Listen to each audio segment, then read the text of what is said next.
विश्वासाचं नदी त्या विठुरायाचं नदी त्या पावन भूमीत त्या राज्यातल्या शेतकऱ्यासाठी रोहितदादा पवार साहेबांनी उपोषण ठेवलंय. आपण सगळेजण सोबत आहोतच. आईला मला बसून बोलताय ना, मला ते उभारून बोलायचं सवय, ते बसून कुठं जोडायला लागलं. हो ना, मी ऐक बसू का?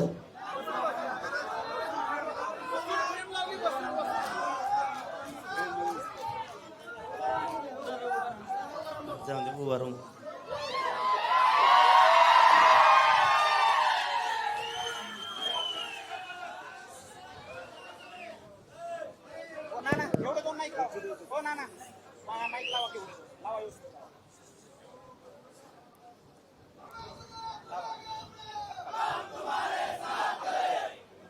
यार आग घ्यायचे ना, मी आग तर कुठतो आणखी.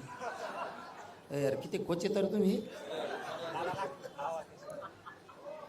बस झालं तुमच्या कशात टाका.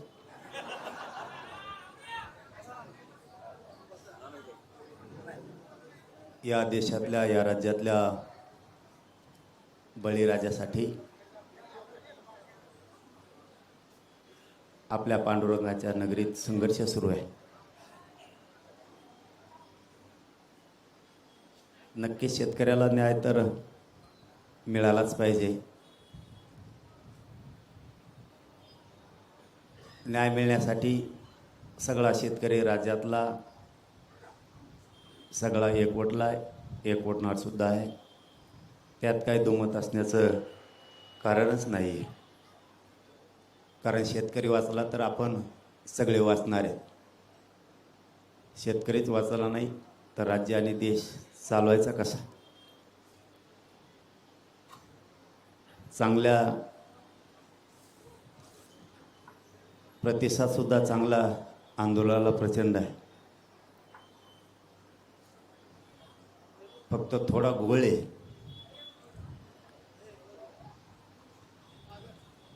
तुम्ही कितीही पोटतिडकीनं केलं तरी लोक त्याला राजकारणच म्हणणार आहेत.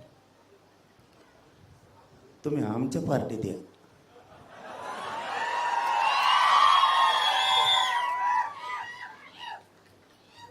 आमच्या पार्टीत लय मसाळा आहे. तुम्ही कुठं बसा उठणार नाहीत. तुम्ही काही मागा टेन्शन नाही. तुमच्या पार्टीत अवघड आहे हे प्रश्न सोडीन. आमच्या पार्टीत आलं ना, अशी गर्दी, अशा मागण्या कुंकडवी, धडाधडा सुरू असतंय सगळं. मग तुमच्या पोटतिडकीला किती किंमत दिली जाईल माहीत नाही. किती अराजकीय म्हणलं तरी मान्य किती जणांनी करायचं आहे याच्यापर्यंत सुद्धा विषय. पण आपण शेतकऱ्यासाठी बसलोत. माझं तरी मत आहे आपण या आंदोलनात तरी त्यांना शेतकऱ्याची लढाई म्हणून सगळ्यांनी बघावं. आपण का त्यांच्या राजकारणासाठी किंवा कोणाच्या याच्यासाठी आलेलो नाही आहेत. ते शेतकऱ्यासाठी लढायला लागलेत. आपण सुद्धा सगळे शेतकरी म्हणून साथ द्यायला हरकत नसावी. आता मैत अशी पंचायत होणार आहे. आता मी इथून गेलो की म्हणते नाही पवाराचा माणूस. परदेशी रातभर मी देवेंद्र फडणवीसचा माणूस होतो. आता तिथून सुटन आणि तुमच्या गळ्यात गुंतणार आहे मी. आता महिले फरफट चालू आहे. मी ज्याला भेटायला जाईन त्याचाच माणूस आहे म्हणते ती. पण माझी प्रामाणिक भूमिका असती. जिथं जिथं समाजावरती अन्याय होईल त्या त्या ठिकाणी आम्ही सगळेजण धावून जातो. त्याच्यात मात्र कसलीही काटकसर आम्ही कधीच करत नाहीत आणि कधी करणार सुद्धा नाही. बच्चू भाऊ बसले होते त्यावेळेसही आम्ही सगळे गेलो होतो. ते मग भाजपचे होते तरी आम्ही गेलो होतो. कुणी कुठल्याही पक्षाचा असो, शेतकऱ्यांच्यासाठी कोणी मैदानात असत तर आम्ही सगळेजण कायम सोबतीला आहेत. उद्या जर वाटत असलं कोणाला की मी यांच्याकडे भेटीला आलोय, म्हणजे यांचा माणूस उद्या भाजपचे सुद्धा लोक बसा उपोषणला, बघा मी येतो की नाही सगळ्यात आधी. फक्त ते नावं ठेवू नये, ते त्यांच्या भूमिकेवर आहेत, आम्ही आमच्या भूमिकेवरती ठाम आहेत. भूमिका शेतकऱ्याची आपण सगळ्यांनी बळ दिलं पाहिजे. त्यांनी मला एक आत्ता GR दाखवलं, त्याच्यात त्यांनी सांगितलं शब्दाचा खेळ कसा असतो. भाऊ 3 वर्ष झालं मी तेच बघून बघून बेजार झालो. कुंकड कानान कुंकड मात्र हानतेन, तळाला मिळणे मग अवपोषण करू करू फेस पाडीला येईल. तुम्हाला तर त्याच्यातलं लवकर कळलंच पाहिजे कुंकड काय हो केलं काय नाही ते. आईला पण मग एक प्रश्न आहे राव, तुम्हाला उपोषणाला बसायची वेळच नाही यायला पाहिजे. मोदी साहेब पवार साहेबाला तांब्या भरून पाणी देते.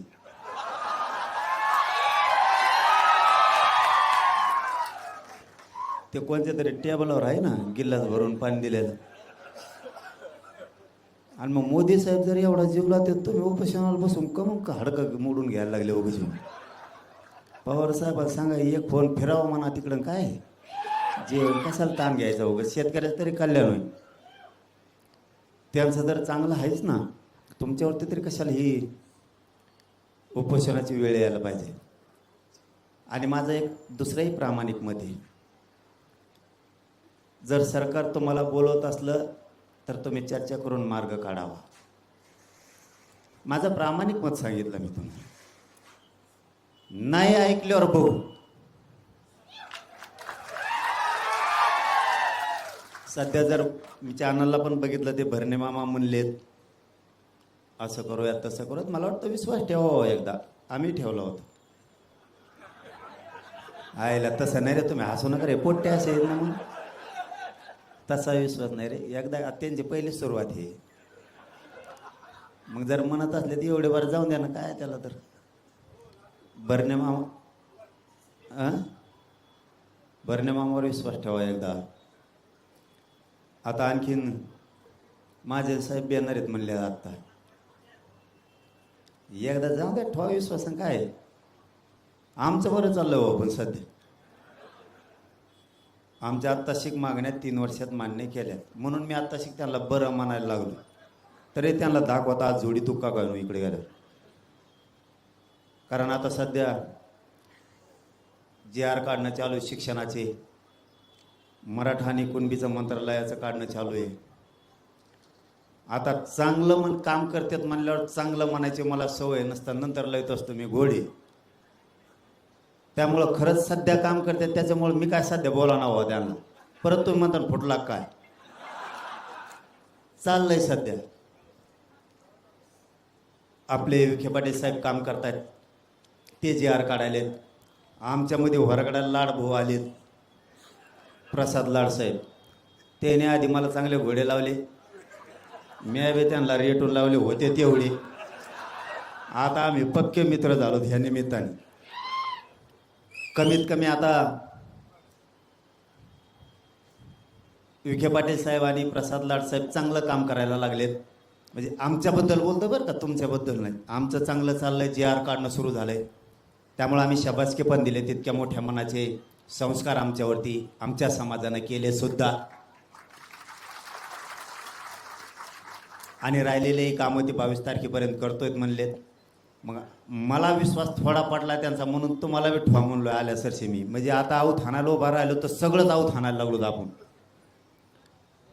जर सरकार शेतकऱ्यांच्या बाजूनं तुमचा शब्द ऐकून जर पॉझिटिव्ह काही निर्णय घेणार असाल तर तुम्ही घ्यावं, चर्चेला जावं. उपोषण लय करू नका, लय बेकार आहे उपोषण. तुम्हाला काय सांगा भाऊ, तुम्हाला आता कळलं. आता तुम्ही बसलात ना, तुम्ही 2-1 महिन्याने मला फोन केला करा, परदेशी केलता ना तसा 2-1 महिन्याने करा. तुम्ही म्हणते नाही उगच बसलोय, तिच्या यायला वैतकच झालं. कारण चांगल्याच चांगल्याच्या बरगड्या मोडात येतो, लय बेकार आहे. मी आत्ता गाडीत गोळ्या घेतल्या, बार्शीच्या पुढं आले. इतकी प्रचंड आग होती. ठीक आहे, तुमची तळमळे शेतकऱ्यांसाठी, त्याबद्दल तुम्हाला 100% मार्क आहेत, त्याबद्दल काही दुमत असायचं काही कारण नाही. पण इतकं अवघड आहे माहीत, हाडकं ना हाडकं पूर्ण ढिसूळ झाले. मी कधी मरल काय होईल सांगता सुद्धा येत नाही, इतक्या वेदना आहेत मला. माझ्या शिरा सुद्धा हडकालचे टाकल्या. सरकारी डॉक्टर हो किंवा माझा खाजगीतला हो, कोणालाही सलाईन लावण्यासाठी शिर लवकर सापडत नाही. एवढं जीवावर बेतण्याचा विषय उपोषण म्हणजे. कोणत्या क्षणाला किती मोठी आग पोटात व्हायली कधी सांगतात ना. मी हे तुम्ही उपोषणाला बसलात म्हणून सांगायला लागलो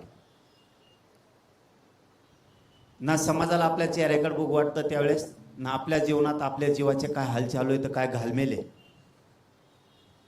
कोणत्या टायमाला किती अंग थरथर कापल, कधी चक्कर येईल काही सांगता येत. तुम्ही राजकारणात येत म्हणून तुम्हाला हे सांगायला. तुम्ही त्या व्यासपीठावरून जरी शेतकऱ्यांसाठी त्याच्यासाठी राजकीय व्यासपीठावर लढले तरी काय हरकत नाही. का सल्ला नाही द्यायला मी तुम्हाला. तुम्हाला जर हेच करायचं असलं, माझं दुमत नाही आहे, परंतु तुम्हाला 4-5 पक्षांना ते व्यासपीठ आहेत भांडण्यासाठी तेवढ्या ताकदीचे. हे असलं हे आमच्यासाठी असते. आम्हाला तुम्ही 4-5 पक्षावले मोजत नाहीत त्यावेळेस आम्हाला हत्यार उचलायला लागतं. कारण आमची पार्टी म्हणून म्हणलं, आमचे सगळे गळके फिळके सगळे आमच्याकडे असतात. आमच्या पार्टी चांगला माल तुमच्या 4-5 पक्षात असतो. सगळे कोण हुकलेले आमच्याकडे सोडून आमच्याकडे. त्यामुळं आम्हाला लढावं लागतं. तुमच्याकडं तेवढी मॅन पॉवर आहे, तुमच्याकडं 5ही पक्षाकडं प्रचंड मोठं ताकदीचं व्यासपीठ आहे, कार्यकर्ते पण तेवढ्या ताकदीचे. म्हणून तुम्ही त्या व्यासपीठावर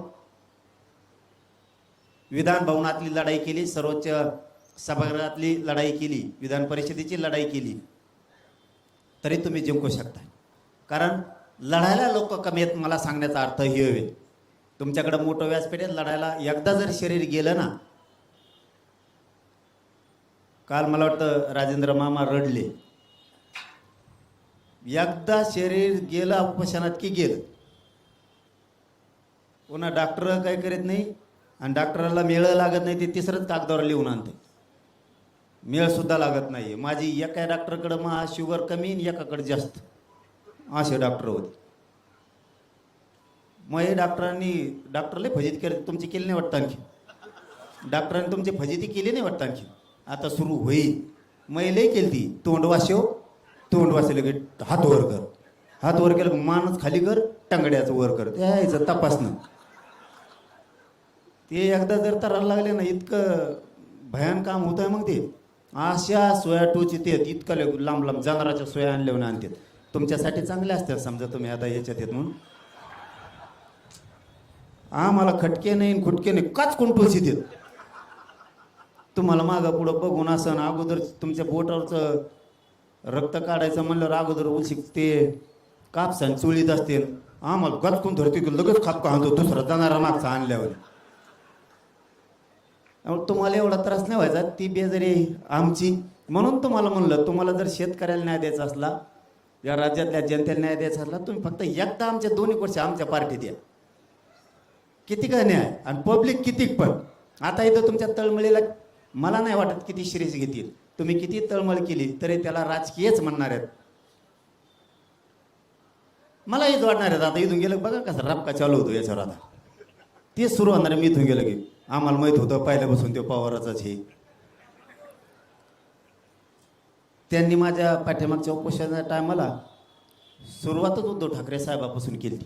हे उद्धव ठाकरे साहेबाचं माणूस. सगळं शोधलं, त्यांच्यावर सगळ्या यंत्रणा आहेत, सगळं शोधलं, काही सापडलं नाही. नाही म्हणले ह्यो पवाराचा आहे, तुमच्याकडून तपासण्यात होकलं.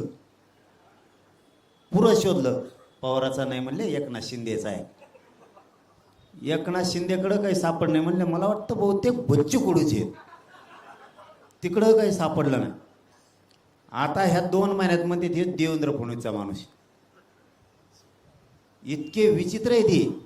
यांनी मला 2 यासाठी बसवलं. हे पैसे कुठून येतात, डिझेल कुठून टाकीतो. अरे मराठी काय एवढे कमजोर आहेत का काय? त्यांच्याच गाड्या ते डिझेल टाकीत.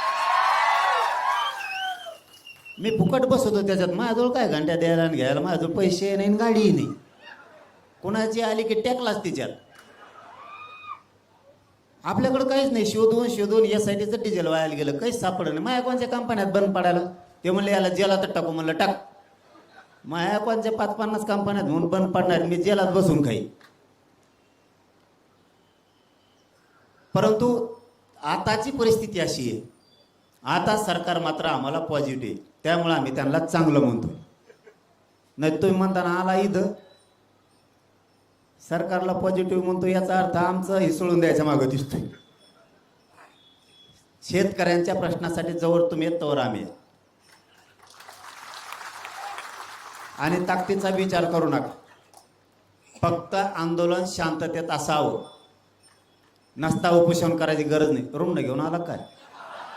मी म्हणतो शांततेत त्यांनी रूम न वर केलं, लय कंड फुगीर जाऊन लय त्याचे ते काहीतरी करते आणि तुम्हाला गुतीत येईन, पुन्हा सुटूनच येणार नाहीत.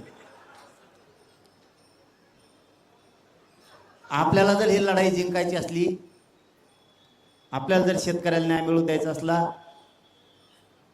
तर आंदोलन शांततेत झालं पाहिजे. जर आंदोलन शांततेत करायचं नाही तर मग आमरण उपोषण करायची गरज काय? मग सगळेच रस्त्यावरती आले असते ना. इथं ज्या अर्थी ते उपोषणाला बसले, त्या अर्थी रस्त्यावरच्या प्रत्येक माणसाला शांततेतच करावं लागणार आहे, तरच ही लढाई शेवटपर्यंत जाती.